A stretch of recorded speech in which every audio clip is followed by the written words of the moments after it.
Good. You've had a chance to have some big championships in your career here at Georgia and some big games, but I know this is on a lesser scale. But the way things shook out last weekend, you guys could be co-SEC East champions if you win Saturday. Would that mean anything to you? I mean, yeah, it would definitely be another accolade to add to the things that we've been able to accomplish in my time here. It's also one of those things that we really have no control over. We can just go out and, do what we do again on Saturday and just, let things kind of fall into place. Ben, we're all just getting to know JT Daniels. I guess y'all are in some ways too. But what have you learned about him? Either on the field or off the field that maybe you didn't know before he became QB1. He's an extremely confident individual. Just listening to him talk in meetings on Friday night, Saturday mornings, he knows what he's doing. Really knows the game plan. So his confidence is something that just I think that's what makes him so efficient in what he does. Knowing what he has to do, knowing his job and being able to execute. Next, we'll go to Seth Emerson, then Anthony Dasher. And the way the offense is churning these last 3 weeks, you get to play in it 2 more games, and then you're off to the Senior Bowl and the pros. Is there any kind of what might have been about if y'all had been able to play like this earlier in the year, or if you could play in it one more year? Something Coach Smart's really preached to us is the next play mentality. And I'm sure y'all have all heard that, but, we can control nothing about the past. All we can do is, we can kind of just keep our head down and learn from what we got to do. And that's what we've done the last few weeks. We knew what we were doing well, knew what we needed to improve on, and that's what we really focused ourselves on. I think it's become a well-balanced piece of our offense, kind of knowing the odds and ends, stuff like that. Hey, Ben, when you're talking about the confidence that JT has, how does that translate on third down for you guys? Y'all been very successful with that, since he took over quarterback. Is that just something he kind of exudes when y'all like in a 3rd and 9, 3rd and 10 situation? Or is it just due to the hard work you guys have been putting in during the week? I think it's definitely a contribution to both of those. Having a quarterback that's not afraid to sit there in the pocket, work his way around it, make all his reads and his check downs. I definitely think that's a big part of leading to our success. For the last couple of weeks, we haven't really been in a lot of third and long, 3rd and 8+ situations. The running backs and the whole offensive line has really been doing their job, getting us down to those 3rd and short markers, making the quarterback's job a lot easier. But we have put a big emphasis on 3rd and longs. So I think that's definitely helped us in the last few weeks as well. Thanks, man. Jake Rowe, then Brandon Studge. Ben, it's been a long time since you've lined up beside anybody but Trey Smith there at right guard. Oh, Trey Hill, sorry, right there at right guard. What was it like having Warren in there playing so many snaps, and how do you feel like he played? It's one of those things where kind of like we've been doing all season, where everybody's kind of taking reps at different positions at different times. So, it's one of those things where we, as an offensive line, bringing Warren up to be that new center, we've got full faith in him that he knows what he's supposed to do and he knows how to do it. The biggest key for us is just communication, knowing where our mic points are, knowing where double teams are going, this and that.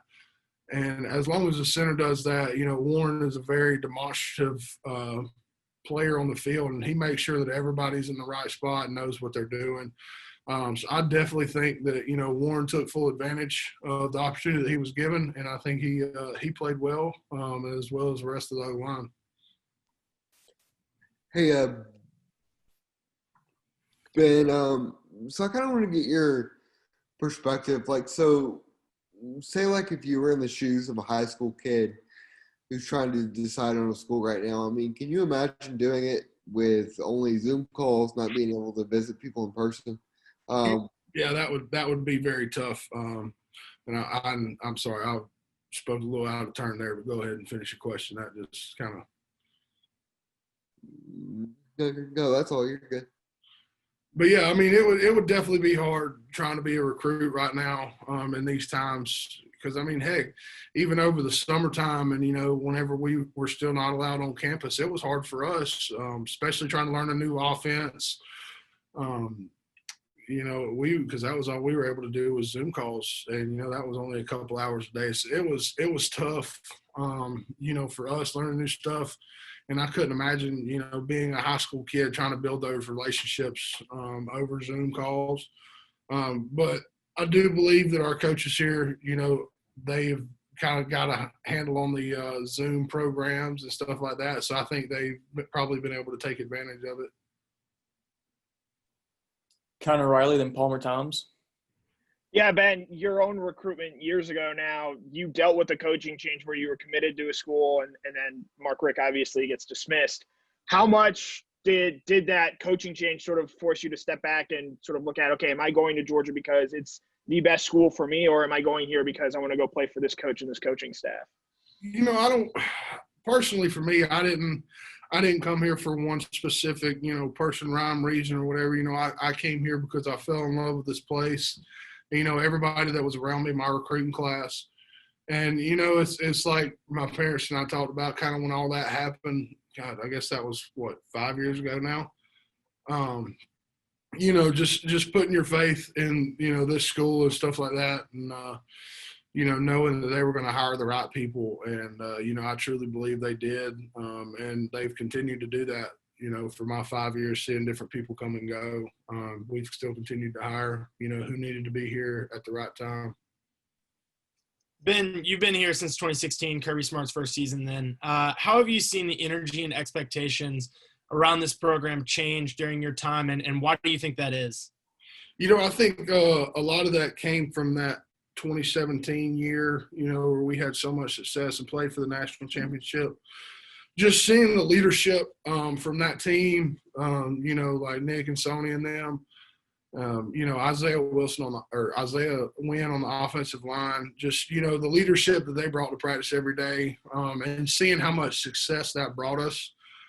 I think that was really something that all the people on the team wanted. So that was something that we really tried to take to heart and just kind of, instill in ourselves and just keep that train rolling like that with the leadership.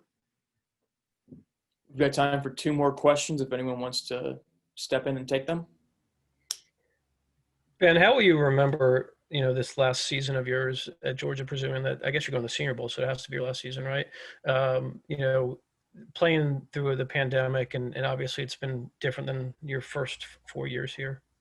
It's been tough, not knowing from 1 week to the next if, we're going to get a text on Friday morning that says, hey, no game this weekend or not.